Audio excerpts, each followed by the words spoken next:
In sports news today, a big bingle in Belgium as the Formula One boys send the sparks and wheels flying. And our women's hockey team in goal-scoring mood as they prepare for the final of the Champions Trophy in the Netherlands. Good afternoon, I'm Steve Rebilliard. Well, a record crowd of nearly 60,000 in Brisbane wasn't enough to inspire the Broncos to a much-needed win over St George in the last round of the Rugby League. Reversing the result of last year's grand final, Saints have lifted themselves into the top three by scoring 2 tries to 1 in a 16-10 victory. A record club game crowd of 58,983 jammed a wet ANZ Stadium to see the Broncos and the Dragons battle for a vital top 3 berth. This play the ball indiscretion from Wayne Collins saw Brisbane's Terry Madison pick up the first points after just 2 minutes. 16-minute mark, Julian O'Neill lost possession on the first tackle. The Dragons made the most of it. Scott Goulet crossing 4 tackles later. Goulet! He'll score! Alan Langer was then let loose. Only desperate defence kept them out. Easily regathers, gives it away to Alan Cann. Cann has pulled down. 23rd minute, Saints' best David Barnhill walked through some feeble defence. Alan Cann, the villain. Saints led 12-2. Oh, it's a try! Easy as you like. The Broncos had some chances, but they couldn't finish it off. The Dragons led 14-2 at the break. 2 minutes after half-time, Noel Goldthorpe added an extra point. Come the 50th minute, that man Langer cut the lead back to 7. Then a penalty goal to Madison cut it back to 15-10. But the Dragons' defence was brilliant. In one passage of play, holding on for 16 straight tackles. Oh, that's magnificent defence. A late Goldthorpe field goal made it 16-10 for the Dragons, and has seen the Saints now march into the top 3. Today's league later in the bulletin, but a bad night all round for home teams because Geelong had its AFL finals hopes kept alive with a great 20-point victory over reigning premiers West Coast in front of a capacity whacker crowd. The win puts Geelong into the top 6, but they need Collingwood to beat Adelaide tomorrow to stay in the finals race. Geelong grabbed the early advantage in the match with 3 quick goals in the first quarter. Cats are purring nicely at the moment. But West Coast overcame that assault by coming back and taking a comfortable lead with only a quarter remaining. Kicks a brilliant goal. The Eagles look set for a win, firing some superb shots at goal. Oh! Yes, yes! West Coast combined brilliantly at times, showing signs of the form which gave them their first flag last year. Away goes Chris Mainwaring, and he's kicked the goal of the night so far. Geelong looked like they were about to play their last quarter of football for the season until they swung back into the match. Football make you pay, and he does. Gary Ablett showed why his fans call him God with outstanding marks. The Cats overtook the Eagles well into the final quarter. 50 metres, Barry Stoneham bangs through his 4th goal. And in front of more than 30,000 West Coast fans, Geelong took the match, much to the delight of their normally retiring coach, Malcolm Blight. Malcolm Blight sees his finals chance to stay alive.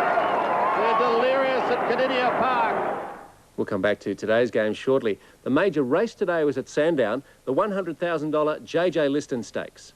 Second at the 400, still 6 to Bundy, Lad and Fra. 2.5 further back, Mannerism, followed by Our Pompeii. Star of the Realm to the outside. Prince Ackerman has stopped now, and Bundy Lad's grabbed him at the 250. Fra's going with Bundy Lad, clear of Mannerism, and further back is Our Pompeii and Star of the Realm. It's 100 metres to go. Bundy Lad in front of Fra. Our Pompeii, Star of the Realm, flashing home, but Bundy Lad in front, and Bundy Lad's won it.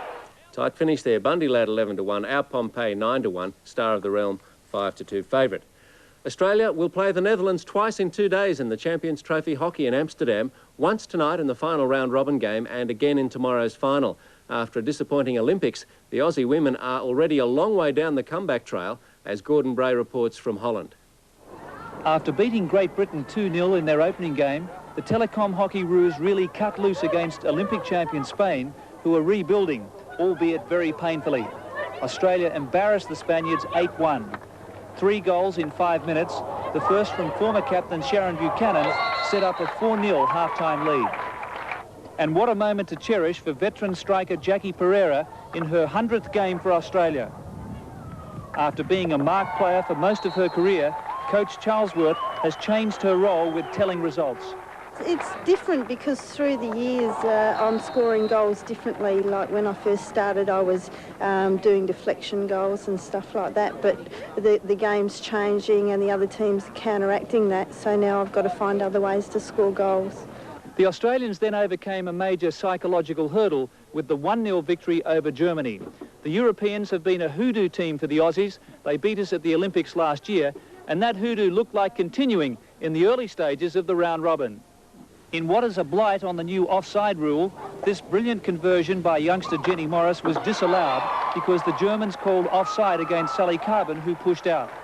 Technically, because Sally didn't have at least 2 opponents in front, she was offside. All of the German defenders sprinted out. This tactic is against the spirit of the game and should heighten the desirability to abolish offside altogether. The Australians made amends when their lethal weapon, Pereira, hammered home her 87th international goal. The 1-0 victory by the Hockeyroos flattered their opponents. It all underlined the exciting potential of our new-look Australian team. We're trying to introduce more fluency, more flexibility, people interchanging, and it's quite a significant change because the way we've played in the past was fairly static, and for many of the younger players this is a learning experience. For the older ones it's a relearning experience. Well, Sydney received a visit this week from a man unique in the world of karate and martial arts. He's a Canadian who lectures the Japanese on the history and philosophy of their own fighting traditions. And I should warn you, Patrick McCarthy's mouth is as quick as his hands and feet.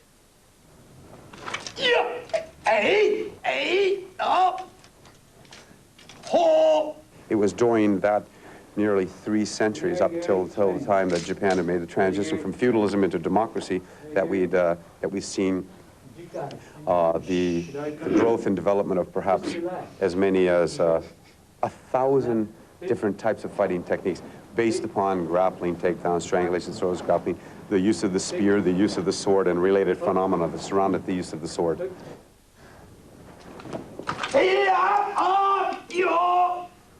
It wasn't until about the Ming Dynasty, 1168, 1644, in that period of time, that the fighting traditions in China at the Shaolin Temple first rose to prominence by embracing the moral and spiritual values which were really, I suppose, embraced or established to govern the behavior of the participants that used them. You have a bunch of crazy people running around killing each other with martial art techniques. Perhaps one area of the fighting tradition that's not so popular in the Western world is its non-utilitarian values. And in this light, we find that karate is an excellent vehicle for introspection and, or more to discover the world within, so to speak. And it was through the combination of austere conditioning and philosophical assimilation that we find karate and other philosophical martial tradition from Japan as well really enhances the value of each and every day for us. There must be an even balance, or else they're not practicing the art or way of karate-do. They're more likely practicing a physical form of brutality equal to other contact sports, karate, kickboxing, or boxing, wrestling. Excellent forms of physical exercise, but not philosophical or spiritual vehicles.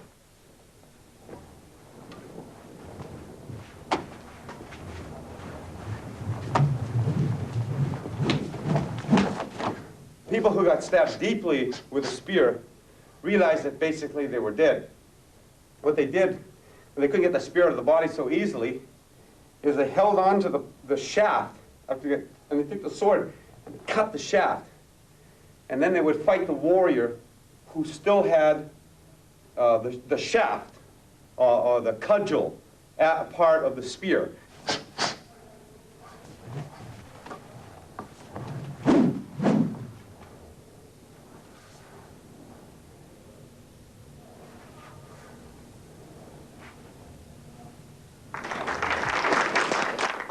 Britain's Damon Hill was the fastest qualifier in the first official session for the Belgian Formula One Grand Prix, but his efforts were overshadowed by a spectacular crash. Italy's Alessandro Zanardi speared off the track at 270 kilometres an hour, all 4 wheels parting company with his disintegrating vehicle. Ayrton Senna so nearly became entangled in the aftermath and has been reprimanded for dangerous driving. Zanardi is okay. Back to rugby league now, and there was plenty hanging on the result of today's game at Belmore as two more sides jockeyed for positions in a tight top 5. Canterbury were taking on Canberra with a slide rule and a calculator required to work out the consequences of the outcome. Warren Boland, I hope you've got it all sorted out. I think so, Steve. Canterbury are the minor premiers. They've stunned Canberra, defeating them 32-8, and it leaves the Raiders wondering whether they can cover the absence of Ricky Stewart. Canterbury scored 5 tries to 1. Try scorers, Lamb, Williams, 2 to Polomauta, 1 to Darren Smith. Lamb kicking 5 from 5. Hill kicked 1 goal. Nandruku scored a try for Canberra after the full-time whistle. Furner kicked 2 from 2. It was all Canterbury. They led 20-2 at half-time. Polomauta, nice step. Another Canberra hand in there. 6 more tackles. Well, if Canberra can weather this, they're a good defensive side. It's Polomauta. Away he goes. He goes all the way. So we've got a top 3 of Canterbury, St George and Canberra, Manly and Brisbane 4th and 5th. Steve. Thanks, Warren. The AFL match of the day was at the MCG, and few might have rated North Melbourne as possible premiers at the start of the season, but they were playing for top spot today in the final round. No doubt stung by the thought of the consequences of a loss, North Melbourne began well. A bit of push there. Nothing forward, says the umpire. Play continues. Allison, snapshot is accurate and a goal. Great shot. But against predictions and with apparently nothing to play for from 10th position, Footscray rallied to lead by 10 points at half-time, North missing the injured Longmire. Great shot and a goal. And the Bulldogs took the game by the throat in the second quarter, outscoring the Roos 10-4, establishing a lead of nearly 50 points. North Melbourne staged their own comeback in the third term, again making a contest of a match which looked over at half-time. Footscray just hanging on after that North Melbourne comeback. St Kilda too good for Richmond. Carlton beat Sydney by a point after the siren. So the top 3 goes Essendon, Carlton, North Melbourne. The bottom half of the top 6 is decided tomorrow when Adelaide play Collingwood. Well, Australian volleyball hopes to continue its climb through the world rankings when our men's team flies out on Tuesday for the Asian Championships in Thailand. With a solid series win over Argentina behind them, the Flying Kangaroos are in fine form. They've also had wins over Korea and China this year, but can expect toughest opposition from Japan. The winner of the Asian zone qualifies for the world titles in Greece next year, and the Australians are looking to make it to the Worlds for only the 2nd time. Another chance to qualify will come with a special tournament in Sydney in November. And the Flying Kangaroos looking pretty good. That's all in sports news. Here's Karen Tighe. Thanks, Steve. Now a look at what's coming up this week on ABC Sport. Tomorrow morning at 10, highlights of today's league game between Canterbury and Canberra. Aston Villa and Tottenham Hotspurs meet Monday night in English soccer. American college basketball features the final between Michigan and North Carolina on Tuesday night. It's semi-final time in the Men's World Volleyball League on Thursday, while for something completely different, sheepdog trials continue on Friday night at 6 o'clock. Well, it's down to the part of the season which matters most in the Women's National Basketball League. The Sydney Flames are already through to next Saturday's grand final. Who they'll meet was decided last night in Adelaide, with the home side up against defending champions Perth in the preliminary final. All the ingredients for a great sudden death match. Your commentators Peter G and Lynn Palmer.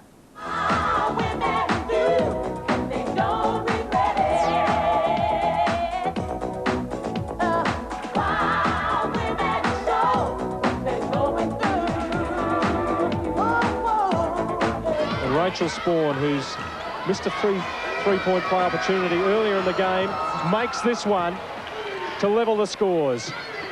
9 seconds difference between the shot clock and the game clock. And Adelaide decided not to full court press, but to protect the basket a little bit more and go with the safer option. And Sydney get a telling shot off. All of a sudden the tiredness seems to have disappeared. Gorman will take that all the way. Adelaide have got all the time left on the clock, which is 13 seconds to win the game and get straight through to the grand final. Oh, Spawn's got it! No, she's got another chance, Spawn. Dalton has to fling it from half court. Marr with 2 on 1. Overtime.